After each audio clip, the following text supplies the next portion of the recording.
उसका समाधान करने की कोशिश करती है। बिल्कुल निश्चित तौर के ऊपर पे यही सवाल मैं हमारे चूंकि साइंटिस्ट साथ में हैं तो रितेश जी आपके पास लेकर के आऊँगा, क्योंकि चावल का मुद्दा छिड़ा है और चावल के अंदर में जो आपकी पकड़ है मजबूत वो मैंने देखी है।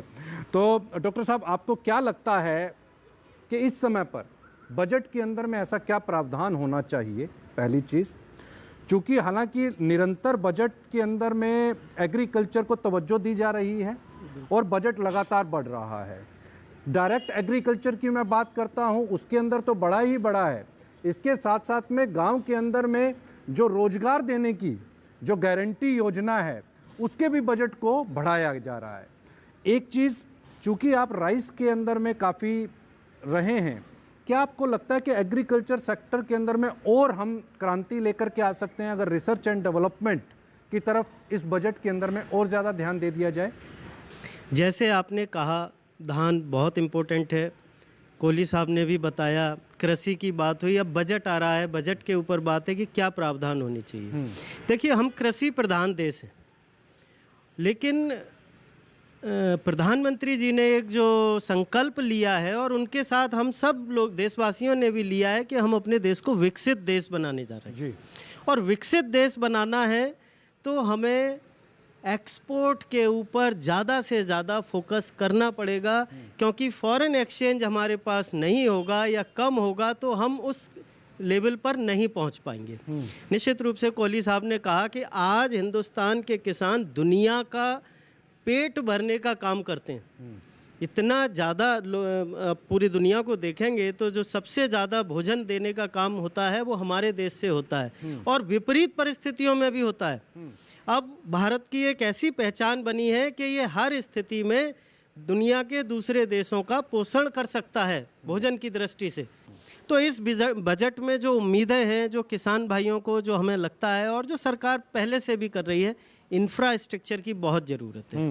प्रोडक्टिविटी पे बात हुई, किसान भाई लगातार कहते हैं, वैज्ञानिक भी लगे हैं, प्रोडक्शन पर बात हुई। अब हमको क्वालिटी प्रोडक्शन चाहिए, हमें ऐसा उत्पाद पैदा करना है, किसान भाइयों को हमें उस लाइन में उतना समृद्ध बनाना है कि वो खेत में कुछ भी पैदा करें वो ऐसा हो जो दुनिया के किसी भी कोने में जाए तो कोई उस पर उंगली ना उठा पाए। हर जगह उसको बड़े सबसे पहले प्राथमिकता के आधार पर उसको हर व्यक्ति मांगे। उसके लिए थोड़ा सा आवश्यकता है कि इनपुट्स, यदि इनपुट्स हमें किसानों को अच्छे दे पाएंगे, खासतौर से बीज पे बहुत काम हुआ है, बहुत सरकार कर रही है, फिर भी आज हकीकत ये है कि अच्छी गुणवत्ता का बीज सभी किसानों को नहीं मिल पा रहा। तो एक इस सेक्टर में हमें उम्मीद है कि कुछ ना कुछ और अच्छा सरकार करने जाएगी। इसके अलावा जो दूसरे इनपुट्स हैं, खासतौर से जो दवाइयाँ हैं, केमिकल्स हैं, चाहे वो बायोपेस्टिसाइड्स हों या केमिकल हों, उनकी अवेलेबिलिटी और उनकी क्वालिटी, कई बार देखा गया है कि किसान ठगा जाता है, उसको जो वो पैसा भी दे रहा है और फिर भी वो दवाई या वो प्रोडक्ट नहीं मिलता जो मिलना चाहिए। मतलब स्पोरियस इनपुट्स का बहुत इश्यू है, तो इस पर कड़े कानून कुछ बनाए भी जा रहे हैं और इस बजट में भी उम्मीद है कि निश्चित रूप से कुछ ना कुछ किया जाएगा। मैकेनाइजेशन, देखिए लेबर की कमी हर जगह हो रही है, चाहे धान की खेती हो चाहे सब्जियों की खेती हो, सब लेबर उसमें ज़्यादा से ज़्यादा चाहिए। तो आज यदि हमें बहुत बड़े लेवल पर पहुंचना है तो मैकेनाइजेशन को और स्ट्रॉन्ग करना होगा।